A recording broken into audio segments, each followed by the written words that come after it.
The Minnesota Vikings have an interesting offseason ahead. First, they have to deal with the quarterback position, paying Kirk Cousins, or trying to find his replacement.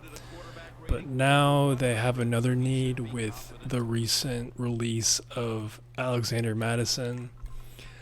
Alexander Mattison was the starter for the Vikings last year after they cut Delvin Cook, which turned out to be the good move. Delvin Cook was washed pretty bad. Fair play to him. He was playing on the Jets, and the Jets were notoriously a dumpster fire this past year. Like, who really looked good on the Jets this past season? So, Delvin Cook's final season with the Vikings, I remember it was fool's gold, especially from a fantasy perspective. For the most part, in all of his games from his last season, he was not great. He was getting stuffed a lot, but during the end of almost every game, he would always break away for one huge run and a touchdown, and that kind of saved his stats for the most part of that year. And the Vikings saw that because they cut bait with him and they parted ways, and that definitely turned out to be the right move. We'll see if he gets another shot this year. Who knows, the Ravens might re-sign him. He had a couple of nice runs against the Texans, but that's really all he did this past year in the NFL. So back to Alexander Mattison. He was given the keys this past year to be the guy, and he was pretty awful. He was so bad that he did not score a single touchdown for the entire season of last year, and that's pretty rare, especially if you're a starting running back in the NFL. He had an average of 3.9 yards per carry. He also fumbled 3 times. And just overall wasn't effective at all on the ground.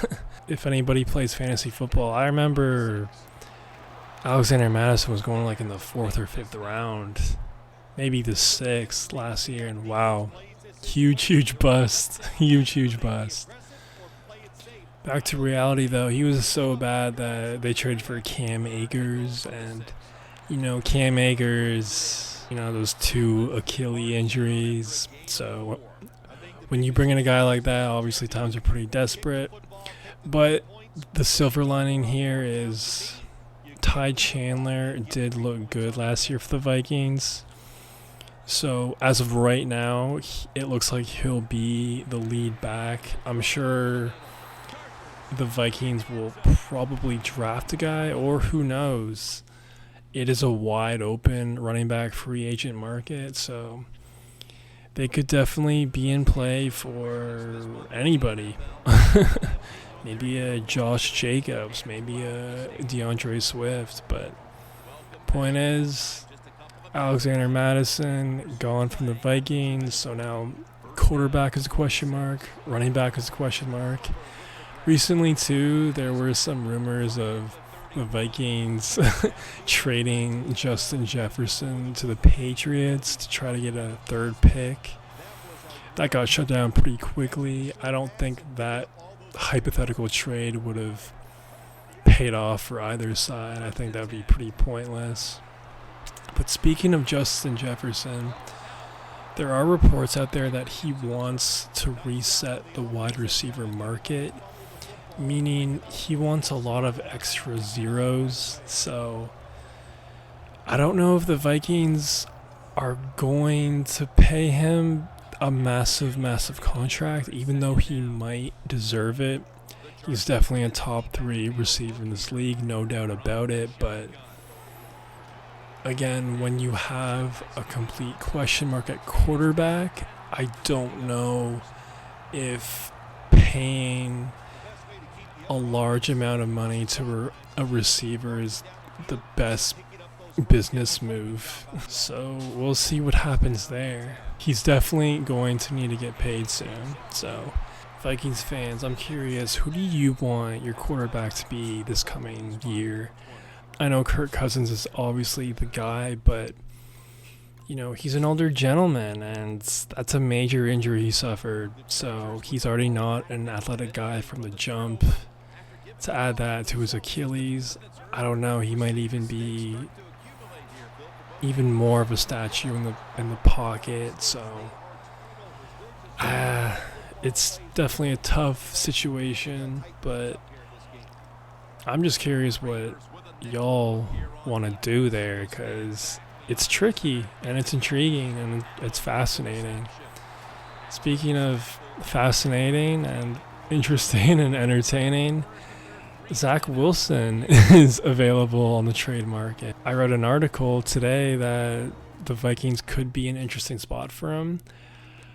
I glanced over it because, it's Zach Wilson. Trying to hate on the guy, but, he hasn't really looked great so far in his NFL career for going number 2 overall, I believe. But back to what I was saying, the article entailed that the Vikings would be an interesting landing spot for good old Zach. And I think that is partly true, but I think that's true for pretty much any quarterback available, whether it's through the draft or a free agent, just because of Kevin O'Connell. Kevin O'Connell is a legit coach. He almost took the Vikings to the playoffs with Josh Dobbs and that whole quarterback carousel after Kirk Cousins got hurt. So I really trust Kevin O'Connell. I think he's one of the better offensive-minded head coaches in the whole league. So I just think no matter who goes to the Vikings, I just think they're going to be in a great situation to run a good offense and to grow. But it's definitely going to be very, very interesting. It's going to be very, very interesting. I think it would be cool to see a J.J. McCarthy there or a Michael Penix, but if it's Kirk Cousins coming back, dope. It's the best part of the offseason, speculating all these different types of scenarios, agreeing, disagreeing. Regardless, we'll find out soon. Let me know what y'all want to see in Minnesota, in the quarterback room and the running back room. But for now, that's all I got. Peace. The fourth quarter is about to get underway, and we got a tie game. This one's been fun to call, partner. Yeah, it sure has. It has been fun, Jim. I love low-scoring games where there's a lot of pressure on the calls, pressure on the players. We've seen that, and it's going to be a fun finish.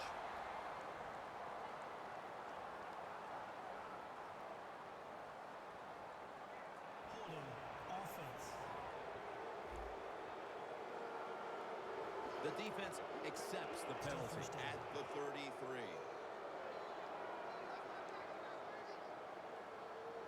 First down at the 33.